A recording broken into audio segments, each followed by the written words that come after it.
فاعوذ باللہ من الشیطان الرجیم بسم اللہ الرحمن الرحیم قل اللہم مالک الملک تؤتی الملک من تشاء وتنزع الملک ممن تشاء وتعز من تشاء وتذل من تشاء بیدک الخیر انک علی کل شیء قدیر تولج اللیل فی النہار وتولج النہار فی اللیل وتخرج الحي من الميت وتخرج الميت من الحي وترزق من تشاء بغير حساب. فقال الله تعالى وإن يمسسك الله بضر فلا كاشف له إلا هو وإن يردك بخير فلا راد لفضله. صدق الله العظيم. میرے محترم بزرگوں اور دوستوں، معزز سامعین کرام، چونکہ آنے والی 20 تاریخ کو ہمارے اپنے علاقے کا الیکشن ہے، اس سے پہلے کا آج کا آخری جمعہ ہے، اس لیے پچھلے جمعہ میں نے یہ وعدہ کیا تھا کہ الیکشن ووٹ اور اس کی شرعی حیثیت کے تعلق سے کچھ باتیں آپ کے سامنے پیش کی جائیں گی، لیکن اس سے پہلے میں نے خطبے میں قرآن پاک کی 2 آیتیں پڑھی ہیں. ان 2 آیتوں کا شان نزول، ان کا پس منظر آپ کے سامنے عرض کروں گا اور پھر اس کی روشنی میں ووٹ اور اس کی شرعی حیثیت کو بیان کروں گا. تو جو آیتیں میں نے آپ کے سامنے پیش کی ہیں اس کا شان نزول یہ ہے کہ جب جنگ بدر اور جنگ احد ہو چکی، ان 2 جنگوں کے اندر مسلمان پورے طور پر غالب رہے اور کفار پورے طور پر مغلوب رہے. کفار مکہ نے یہ دیکھا کہ مسلمانوں کی مختصر سی جماعت، تھوڑے سے لوگ، افراد کے اعتبار سے بھی کم اور قوت کے اعتبار سے بھی کم، اسباب اور آلات حرب کے اعتبار سے بھی کم، لیکن اس کے باوجود ہم پر غالب ہیں. ہم قوت میں بھی زیادہ ہیں، افراد میں زیادہ ہیں، اسباب اور چیزوں کے اعتبار سے بھی زیادہ ہیں، پھر بھی ہم مغلوب ہیں. تو اس بنیاد پر ان لوگوں نے مشترکہ یہ مشورہ اور میٹنگ کیے کہ ایسا کون سا حربہ اپنایا جائے کہ مسلمانوں کا پورے طور پر صفایا کر دیا جائے، انہیں ختم کر دیا جائے. اس کے لیے یہ طے ہوا کہ کفار مکہ اور ان کے ساتھ تمام مشرکین، یہود و نصارہ، سب مل کر ایک ساتھ مدینے پر حملہ کریں اور مدینے پر حملہ کر کے مسلمانوں کا پورے طور پر صفایا کر دیں. یہ ان کے مشورے سے یہ چیز طے ہو گئی. اس بات کی خبر مسلمانوں کو ہوئی، اللہ کے رسول صلی اللہ علیہ وسلم کو خبر ہوئی کہ کفار مکہ یہود و نصارہ کے ساتھ مل کر ایک بارگی حملہ کر کے مدینے کی پوری آبادی کو نیست و نابود کرنے پر تل گئے ہیں. لہٰذا ہمیں کیا کرنا چاہیے؟ مشورہ ہوا. مشورے میں بہت ساری رائے آئی. حضرت سلمان فارسی رضی اللہ تعالیٰ عنہ نے یہ رائے دی کہ مدینے کے ارد گرد خندق کھودی جائے اور خندق ایسی گہری ہو کہ اس میں کود کر کوئی نکل نہ سکے، اتنی چوڑی ہو کہ اس کو چھلانگ لگا کے نہ جا سکے. تو ایسی خندق کھود کر اپنے آپ کی حفاظت کی جائے. اللہ کے حبیب صلی اللہ علیہ وسلم نے رائے پسند کی اور 10 صحابہ کی ایک جماعت بنائی اور ان 10 صحابی کے ذمے 40 گز زمین دی. یہ 40 گز زمین آپ کو کھودنی ہے اور اس کے آگے کی 40 گز دوسرے 10 صحابہ کے ذمے. اس طرح 10 صحابہ کی ایک جماعت بنا کر 40 گز زمین کھودنے کے لیے ان کے حوالے کیا اور خود اللہ کے حبیب صلی اللہ علیہ وسلم بھی اس خندق کی کھدائی میں شریک رہے. اسی غزوے کو قرآن نے غزوہ احزاب سے تعبیر کیا ہے اور اہل تاریخ اس کو غزوہ خندق لکھتے ہیں، کیونکہ اس کے اندر خندق کھودنے کا ایک نیا عمل، نیا تجربہ اور نئی چیز تھی، اس لیے اس کا نام غزوہ خندق رکھا گیا. بہرحال صحابہ نے مل کر خندق کھودنا شروع کی اور اس وقت جو صحابہ کے حالات تھے وہ یہ تھے کہ ایک طرف تو ان پر خوف تھا دشمن کا، دشمن سے بچاؤ کے لیے تدبیر اپنائی جا رہی تھی، اور دوسرے غربت بھی تھی۔ اس غربت کی وجہ سے بھوک پیاس، یہاں تک کہ صحابہ اپنے پیٹ پر پتھر باندھ کر کام کرتے تھے۔ خود اللہ کے حبیب صلی اللہ علیہ وسلم اس میں لگے ہوئے تھے۔ خندق کھودتے ہوئے ایک بڑی چٹان ٹکرائی، تو جن 10 صحابی کے ذمے وہ حصہ تھا، ان 10 صحابی نے پہلے کوشش کی اس چٹان کو توڑنے کی۔ جب ان سے نہ ٹوٹی تو انہوں نے کہا کہ اب اللہ کے رسول صلی اللہ علیہ وسلم کو اس کی اطلاع دینا ضروری ہے۔ چنانچہ حضرت سلمان فارسی رضی اللہ تعالیٰ عنہ کو حضور اقدس صلی اللہ علیہ وسلم کی خدمت میں بھیجا گیا اور کہا گیا کہ یہ صورتحال آپ صلی اللہ علیہ وسلم کو بتائیے کہ ایسی مضبوط چٹان آ گئی ہے کہ اس کو توڑا نہیں جا سکتا ہے، اس کا توڑنا بہت مشکل ہو رہا ہے، اب کیا کیا جائے؟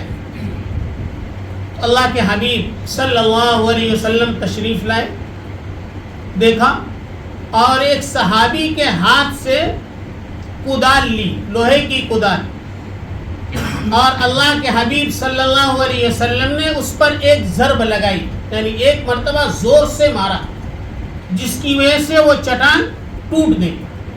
اس کے اندر سے جو چنگاری نکلی، جو شعلہ نکلا، اس کی روشنی دور تک پھیلی، اور اللہ کے حبیب صلی اللہ علیہ وسلم نے فرمایا کہ اس چٹان سے نکلنے والے شعلے اور اس کی روشنی میں نے ملک فارس کے محلات کو دیکھا۔ پھر اللہ کے حبیب صلی اللہ علیہ وسلم نے دوسری مرتبہ ضرب لگائی، دوسری مرتبہ چٹان پر مارا، پھر اس میں سے شعلہ نکلا، تو اللہ کے حبیب صلی اللہ علیہ وسلم نے فرمایا کہ اس آگ کے شعلے کی روشنی میں نے ملک روم کے محلات دیکھے۔ پھر اللہ کے حبیب صلی اللہ علیہ وسلم نے تیسری مرتبہ ضرب لگائی، اور پھر اللہ کے حبیب صلی اللہ علیہ وسلم نے فرمایا کہ اس چٹان سے نکلنے والی چنگاری اور اس کے شعلے کی روشنی میں نے یمن کے محلات کو دیکھا، اور مجھے حضرت جبریل علیہ السلام نے یہ بشارت اور خوشخبری سنائی ہے کہ عنقریب مسلمانوں کے ہاتھوں فارس، روم، یمن یہ فتح ہونے والا ہے اور مسلمانوں کا ان پر غلبہ ہونے والا ہے۔ یہ سن کر صحابہ خوشی سے جھوم گئے، اور یہ بات تیزی سے پھیلی۔ جب کفار تک یہ بات پہنچی کہ ان کے نبی نے یہ بتایا ہے کہ بہت جلد فارس فتح ہونے والا ہے، روم فتح ہونے والا ہے، یمن فتح ہونے والا ہے۔ اس وقت روم اور فارس اس وقت کی سپر پاور طاقت تھی، تو کہا ایک طرف تو ان کی حالت یہ ہے کہ کھانے کے لیے کھانا نہیں، بھوکے پیٹ کام کر رہے ہیں، پیٹ پر پتھر باندھ کر کے کام کر رہے ہیں، پیر میں جوتے چپل نصیب نہیں، بدن پر کپڑے ڈھنگ کے نصیب نہیں ہیں، اور اپنی جان کا ایسا خوف ہے کہ اپنا وجود باقی رکھنے کے لیے، اپنی جان باقی رکھنے کے لیے خندق کھودنے پر مجبور ہیں، اور خندق کی کھدائی میں ایسے مشغول ہیں کہ جو شدید ضرورت ہوتی ہے، کھانا پانی پیشاب پاخانہ، صرف انہی ضروریات کے لیے ہٹتے ہیں اور پھر فوراً کھدائی میں لگ جاتے ہیں۔ کہیں ایسا نہ ہو کہ ہم کو خندق تیار کرنے میں دیر ہو جائے اور دشمن حملہ کر دے، تو دشمن کے آنے سے پہلے خندق کھود کر تیار کر دینی ہے۔ تو دشمن یہ سوچ میں پڑ گئے اور آپس میں استہزاء اور مذاق کرنے لگے کہ ان کی حالت تو دیکھو، بدن پر ڈھنگ کے کپڑے نہیں ہیں، پیٹ میں کھانا نہیں ہے، لیکن خواب دیکھ رہے ہیں کیا؟ فارس فتح ہو جائے گا، روم فتح ہو جائے گا، ایران فتح ہو جائے گا۔ ان بیوقوفوں کی سوچ کو تو دیکھو۔ اس طرح وہ مذاق اور استہزاء کرنے لگے۔ اس کے بعد اللہ کے رسول صلی اللہ علیہ وسلم پر قرآن پاک کی یہ آیتیں نازل ہوئی جو میں نے آپ کے سامنے پیش کی۔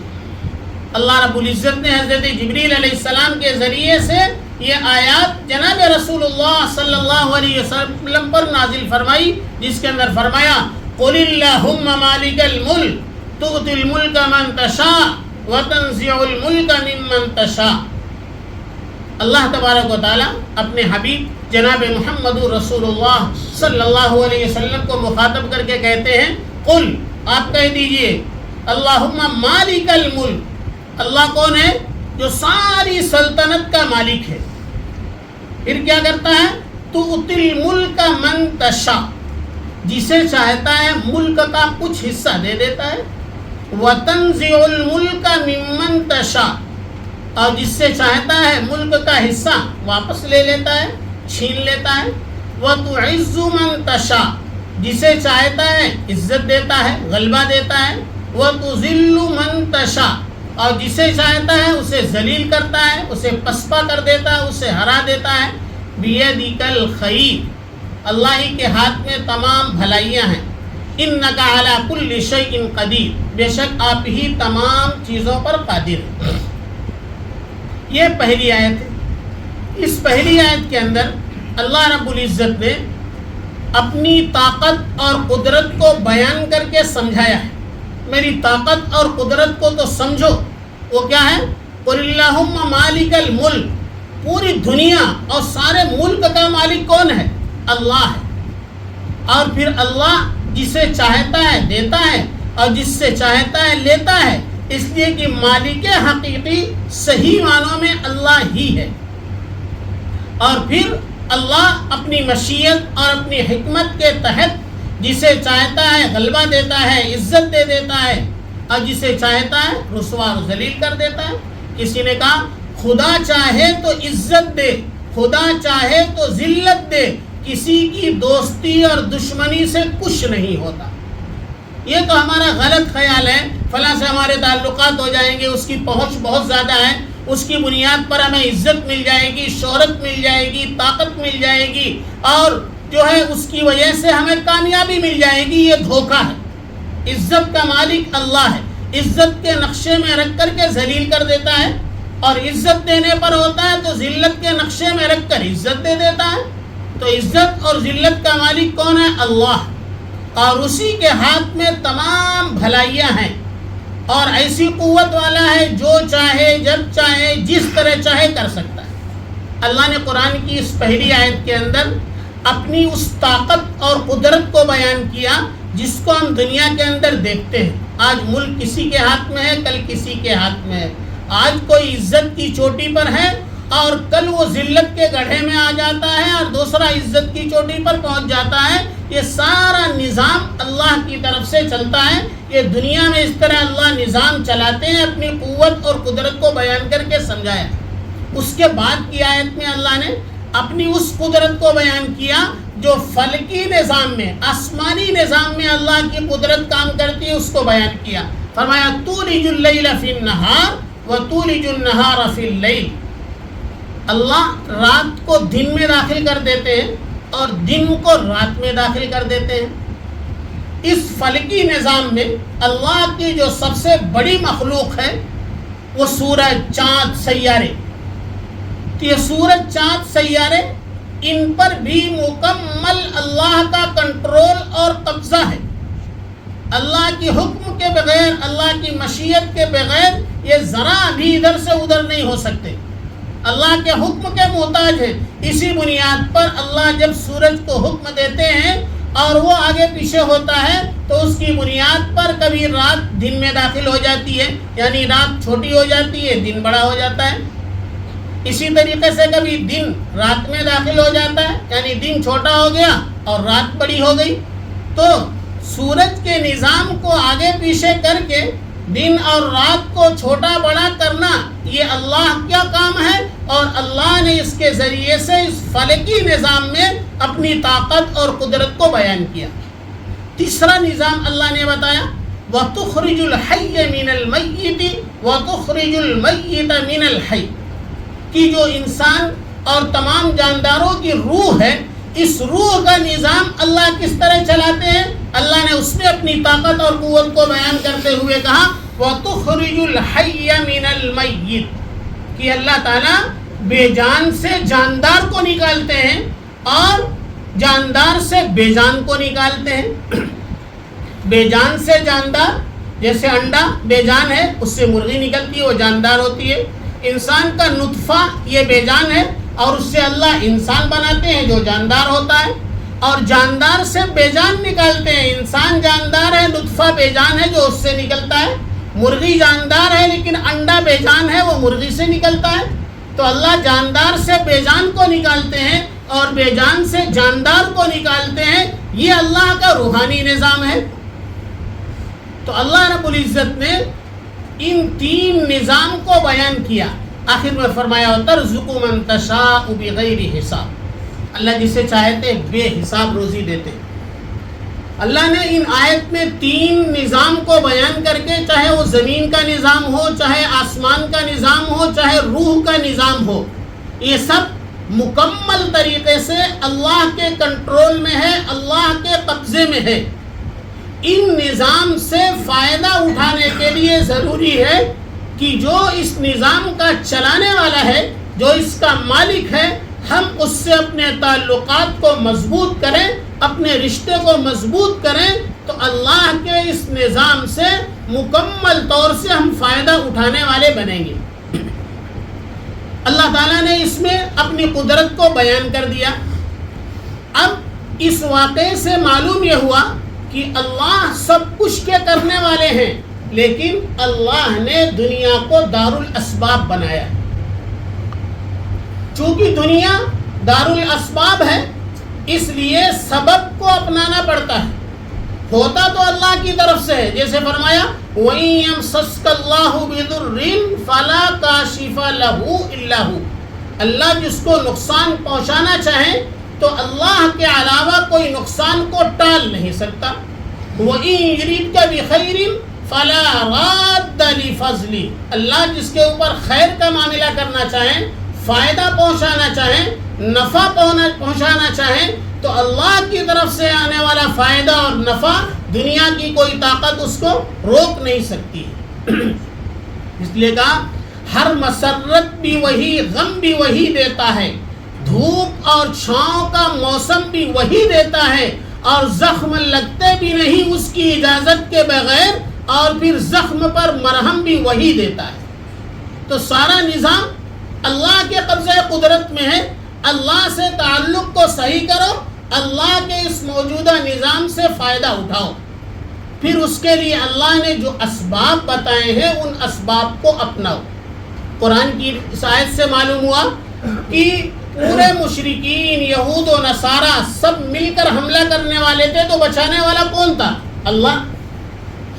تو صحابہ ہاتھ پر ہاتھ رکھ کر کے وضو کر کے بیٹھ جاتے کہ غلبہ اللہ دیتا ہے اور عزت ذلت کا مالک اللہ ہے، اس لیے ہم ہاتھ پر ہاتھ رکھ کے بیٹھتے ہیں، اللہ بچا لے گا، اللہ ہم کو عزت دے دے گا.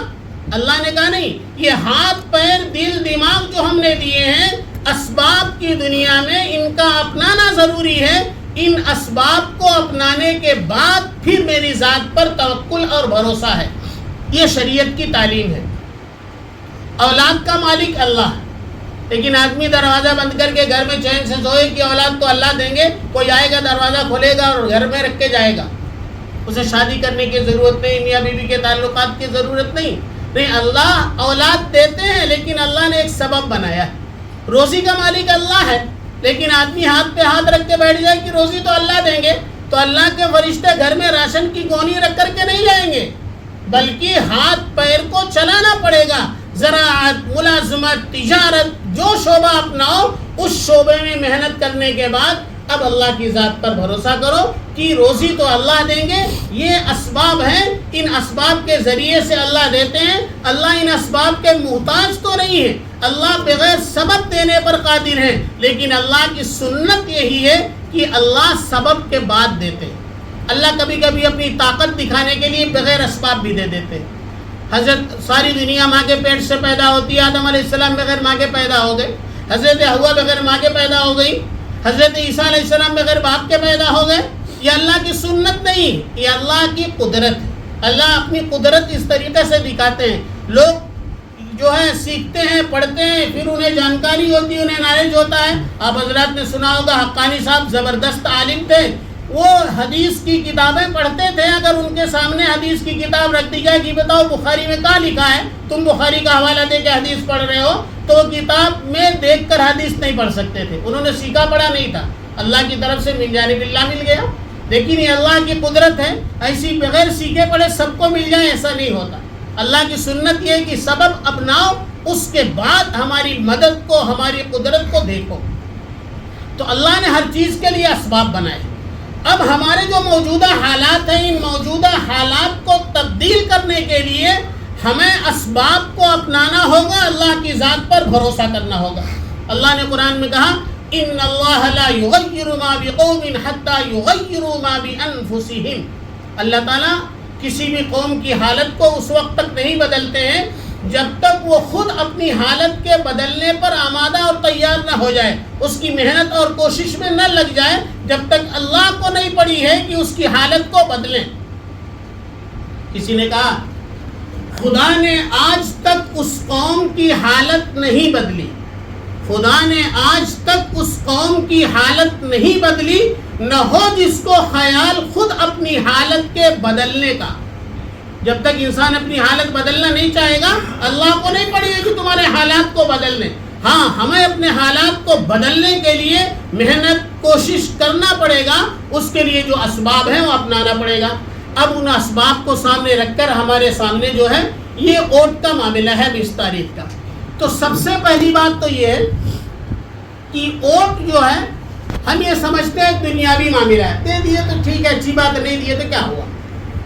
بعض لوگ یہ سمجھتے ہیں ہمارے گھر کی مستورات, ہماری ماں بہنیں پردہ نشین ہیں, یہ بلا وجہ گھر سے باہر نہیں نکلتی ہیں, یہ ووٹ ڈالنے کے لیے نہیں جائیں گی. بھائی ہمارے گھر کی مستورات تو ووٹ ڈالنے نہیں جاتی ہیں, فخر کے ساتھ آدمی کہتا ہے.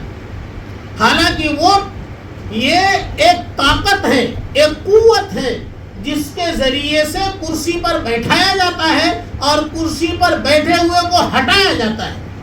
وہ طاقت ووٹ کے اندر ہے. تو ہم اس ووٹ کی طاقت کو پہچانیں.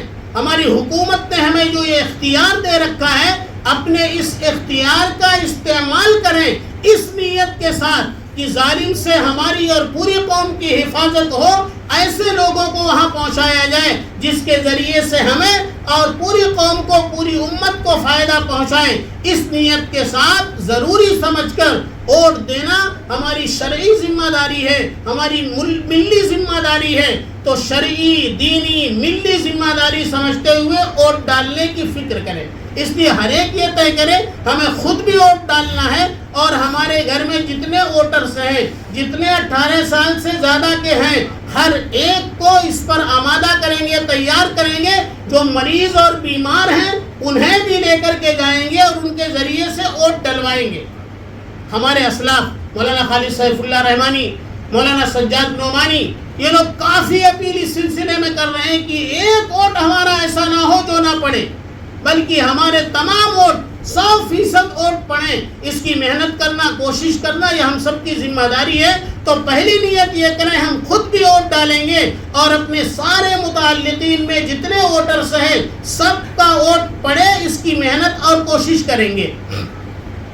دوسری بات یہ, ووٹ کی شرعی اعتبار سے حیثیت کیا ہے. ووٹ کی شرعی اعتبار سے 3 حیثیت ہے. ووٹ کی ایک حیثیت یہ ہے کہ یہ شہادت اور گواہی ہے. ہم جس کے حق میں ووٹ کر رہے ہیں, ہم گویا کہ یہ بتا رہے ہیں کہ اس کینڈیڈیٹ کو ہم کے بارے میں ہم گواہی دے رہے ہیں کہ اوروں کے مقابلے میں یہ اچھا ہے. اس کی ہم گواہی پیش کر رہے ہیں ووٹ کے ذریعے سے. تو ووٹ کی ایک حیثیت شہادت اور گواہی کی ہے. قرآن میں جگہ جگہ اس کا تذکرہ ہے. ولا یا بکاتب, کہ جب کسی گواہ کو گواہی کے لیے بلایا جائے تو اسے انکار نہیں کرنا چاہیے, گواہی دینا چاہیے. اس لیے فرمایا ولا تکتموا الشہادہ, گواہی کو چھپاؤ مت. ومن یکتمھا فإنہ آثم قلبہ, جو آدمی گواہی کو چھپائے گا اس کا دل گنہگار ہوگا. تو جگہ جگہ اس کا حکم ہے کونوا قوامین للہ شہداء بالقسط, اللہ کے لیے سچی گواہی دو. تو ووٹ ایک گواہی ہے, ایک شہادت ہے. دوسری حیثیت یہ ہے ووٹ ایک سفارش ہے. جس کے حق میں ہم ووٹ دیتے ہیں اس کینڈیڈیٹ کے بارے میں ہم یہ سفارش کرتے ہیں کہ ہماری نگاہ میں اوروں کے مقابلے میں یہ آدمی اس منصب کا زیادہ اہل ہے، اس لیے اس کو اس منصب پر فائز کیا جائے، ہم اس کے حق میں سفارش کر رہے ہیں۔ اور سفارش کے لیے اللہ نے قرآن کریم میں فرمایا من یشفع شفاعۃ حسنۃ لہ نصیب منها ومن یشفع شفاعۃ سیئۃ یکن لہ کفل منها۔ جو آدمی اچھی سفارش کرے گا اور اس کے نتیجے میں جتنے اچھے کام ہوں گے ان سب میں اس کا حصہ ہوگا، اور جو آدمی بری سفارش کرے گا اور اس کے نتیجے میں جتنی برائیاں ہوں گی ان برائیوں میں بھی یہ حصے دار ہوگا۔ اس لیے ہماری ذمہ داری بنتی ہے کہ اچھے ممبر، اچھے کینڈیڈیٹ کے بارے میں ہمارا ووٹ پڑے اور اس کے بارے میں ہماری سفارش ہو۔ تو دوسری حیثیت جو ہے وہ سفارش کی ہے۔ تیسری حیثیت ووٹ کی ہے کہ ایک قسم کی وکالت ہے، ووٹ دے کر گویا کہ ہم اس کو اپنا وکیل بنا رہے ہیں کہ حکومت میں جو ہماری حصہ داری ہے اس ملک کا باشندہ ہونے کے اعتبار سے تو ہمارے حصے کا کام آپ انجام دو گے، تو وہ جو کام کرتا ہے گویا کہ ہم کام کر رہے ہیں۔ وکیل کا کام موکل کا کام سمجھا جاتا ہے۔ کورٹ میں کیس ہوتا ہے تو وکیل کھڑا کیا جاتا ہے، لیکن وکیل جو بولتا ہے اس کی زبان سے نکل رہا ہوتا ہے وہ بات موکل کی مانی جاتی ہے۔ وکیل ہارتا ہے تو موکل ہارتا ہے، وکیل کا جیتنا موکل کا جیتنا ہوتا ہے، وکیل کی ہر بات موکل کی بات مانی جاتی ہے۔ لہذا جس کے بارے میں ہم وکالت کر رہے ہیں وہ جو کچھ کر رہا ہے گویا کہ ہم کر رہے ہیں۔ تو یہ تین حیثیت ووٹ کی ہے۔ ووٹ کی ایک حیثیت یہ ہے کہ شہادت اور گواہی ہے، دوسری حیثیت یہ ہے کہ یہ سفارش ہے، اور تیسری حیثیت یہ ہے کہ یہ وکالت یعنی اس کو اپنا وکیل بنانا ہے۔ لہذا ووٹ دیتے وقت یہ بات ہمارے پیش نظر رہے کہ ہم کس بنیاد پر ووٹ دیں۔ بنیادیں بڑی الگ الگ ہیں۔ بعض لوگ کہتے ہیں کچھ بھی ہو اپنی برادری کا ہے، اس کو چھوڑ کے دوسرے کو کیسا ووٹ دیں گے؟ کچھ بھی ہو ہمارا دوست ہے، اب وہ دوست کو چھوڑ کے دوسرے کو کیسا ووٹ دیں گے؟ جیسا بھی ہو ہمارا رشتہ دار ہے، اب ہمارا رشتہ دار کینڈیڈیٹ ہے، ہم اس کو چھوڑ کے دوسرے کو کیسے دیں گے؟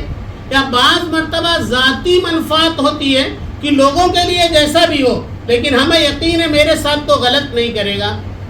اور سب سے گری ہوئی حیثیت ہے کہ پیسہ لے کر اپنے ووٹ کو بیچ دیا جائے۔ 5 ووٹ ہمارے گھر میں ہے، 5000 روپیہ دے دو تو آپ کے حق میں ووٹ ہو جائے گا۔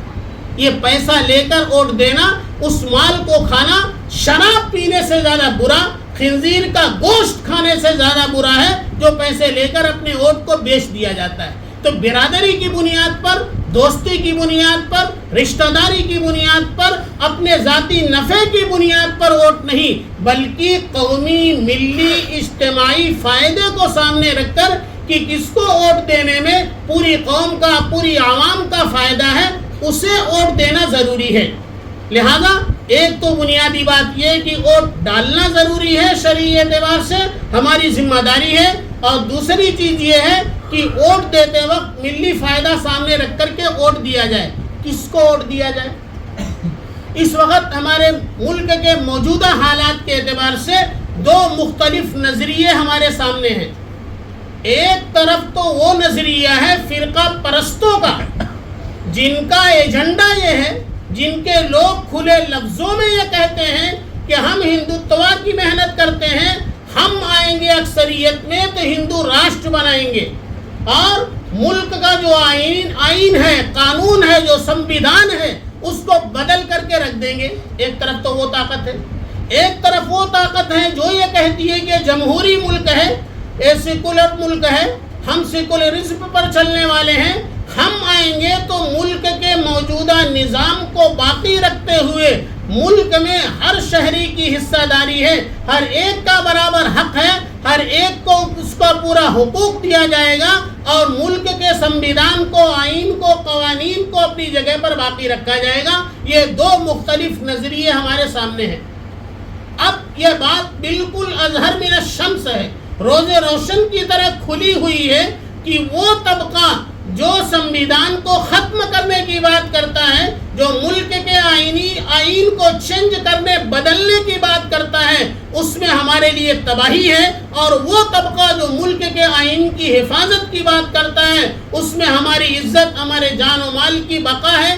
یہ آئین کا اور دستور کا دیا ہوا حق ہے کہ ہم ووٹ ڈالنے کے لائق ہیں. اللہ نہ کرے اس فرقہ پرست کو طاقت مل گئی، اکثریت مل گئی، تو وہ دن دور نہیں ہے کہ مسلمانوں کو ملک کا دوسرے درجے کا شہری بنا دیا جائے اور ووٹ دینے کی جو طاقت ہے وہ ہم سے سلب کر لی جائے، چھین لی جائے. آج 5 سال میں اگر پوچھے جاتے ہیں تو یہ بھی نہیں پوچھے جائیں گے، پھر ہمارے پاس کچھ باقی نہیں رہ جائے گا. اس لیے ضرورت ہے کہ ان فرقہ پرستوں کو ملک سے، حکومت سے دور رکھا جائے، اور جو جمہوریت کے قائل ہیں، سیکولرزم کے قائل ہیں، ان کو طاقت بخشا جائے اور ان کے حق میں ووٹ دیا جائے، تاکہ ہم اور ہماری آنے والی نسلیں عزت کے ساتھ، وقار کے ساتھ اس ملک میں محفوظ رہ سکیں. تو یہ ووٹ کے تعلق سے چند باتیں، مزید وقت نہیں ہے، آپ کے سامنے عرض کر دیا. پہلی بات تو یہ ہے کہ ووٹ ڈالنا ضروری ہے. ہر ایک فکر کے ساتھ خود بھی ووٹ ڈالے، اپنے متعلقین کا ووٹ ڈلوائے. اور دوسری چیز یہ ہے کہ ووٹ جو ہے اپنے ذاتی فائدے کو سامنے رکھ کر، برادری، دوستی، تعلقات، رشتہ داری کو سامنے رکھ کر کے نہیں، بلکہ ملکی مفاد، عوامی مفاد کو سامنے رکھ کر کے ووٹ ڈالے. اور تیسری چیز یہ ہے کہ ووٹ اسے ڈالے جو ملک اور آئین کو، یہاں کے قانون کو باقی رکھنے کی بات کرتا ہے. جو لوگ ملک کے قانون کو بدلنے کی بات کرتے ہیں، انہیں طاقت پہنچانے سے اپنے آپ کو گریز کرے. آخری بات یہ عرض کر دوں، آپ کہیں گے کہ اگر ہم دیکھنے جائیں گے تو نہ یہ ووٹ دینے کے لائق ہے، نہ وہ ووٹ دینے کے لائق ہے، کسی نے ہمارے ساتھ بہت اچھا نہیں کیا. ایسی صورت میں ہم کیا کریں؟ ایسی صورت میں طریقہ یہ ہے، علماء نے لکھا ہے، احول البلیتین پر عمل کیا جائے. اگر 2 مصیبتیں سامنے ہوں کہ ان دونوں میں سے ایک میں تو گرفتار ہونا ہی ہے، تو چھوٹی مصیبت کو اپنا لیا جائے. مثلا ایک بھوکا آدمی، اس کے سامنے 2 کھانے رکھے ہیں 2 قسم کے، لیکن یہ بھی اس کے لیے مضر ہے، یہ بھی اس کے لیے مضر ہے، اور بھوک مٹانے کے لیے کھانا بھی ضروری ہے. تو اب کیا کرے گا؟ اس موقع پر جو کھانا اس کے لیے کم مضر ہوگا، کم نقصان دہ ہوگا، اس کو کھا لے گا. جو زیادہ نقصان دہ ہوگا اس سے بچ جائے گا. اسی طرح اگر دونوں برے ہیں تو دیکھا یہ جائے گا کون کم برا ہے، اس کا ساتھ دیا جائے. جو زیادہ برا ہے اس سے اپنے کو اور اپنی قوم کو بچایا جائے. اللہ پاک ہم سب کو عمل کی توفیق عطا فرمائے. اب اذان ہوگی، اس کے بعد سے